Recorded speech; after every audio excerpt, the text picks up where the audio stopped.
ಬಂಧುಗಳೇ, ನಮಸ್ಕಾರ. ನಾನು ನಿಮ್ಮ ತ್ರಿಪುರಾಂತಕ. ನಗುವು ಸಹಜದ ಧರ್ಮ, ನಗಿಸುವುದು ಪರಧರ್ಮ ಅಂತ ಹೇಳಿ DVGಯವರು ಕಗ್ಗವೊಂದರಲ್ಲಿ ಹೇಳಿದ್ದಾರೆ. ಇಂದಿನ ಸ್ಪರ್ಧಾ ಜಗತ್ತಿನಲ್ಲಿ ನಾವು ಸಹಜ ಬದುಕಿನಿಂದನೇ ದೂರ ಇರಬೇಕಾದ್ರೆ ಸಹಜವಾಗಿ ನಗೋದಾದ್ರೂ ಹೇಗೆ ಅಲ್ವೇ? ಒಂದು ಅಧ್ಯಯನದ ಪ್ರಕಾರ ಆರೋಗ್ಯಕರ ಮನುಷ್ಯ ದಿನಕ್ಕೆ 70 ಬಾರಿ ನಗಬೇಕಾಗತ್ತೆ.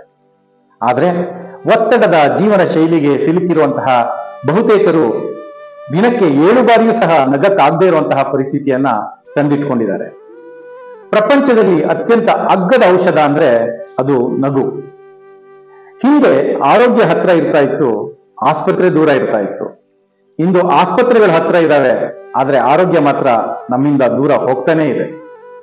ನಾವು ಆಸ್ಪತ್ರೆಯಿಂದ ದೂರ ಉಳಿಬೇಕು ಅಂದ್ರೆ ಹಾಸ್ಯ ಪ್ರಜ್ಞೆಯನ್ನು ಬೆಳೆಸ್ಕೊಂಡು ನಾವು ನಗ್ತಾ ಬೇರೆಯವರನ್ನು ನಗಿಸುವಂತಹ ಪ್ರವೃತ್ತಿಯನ್ನ ಬೆಳೆಸ್ಕೋಬೇಕಾಗತ್ತೆ.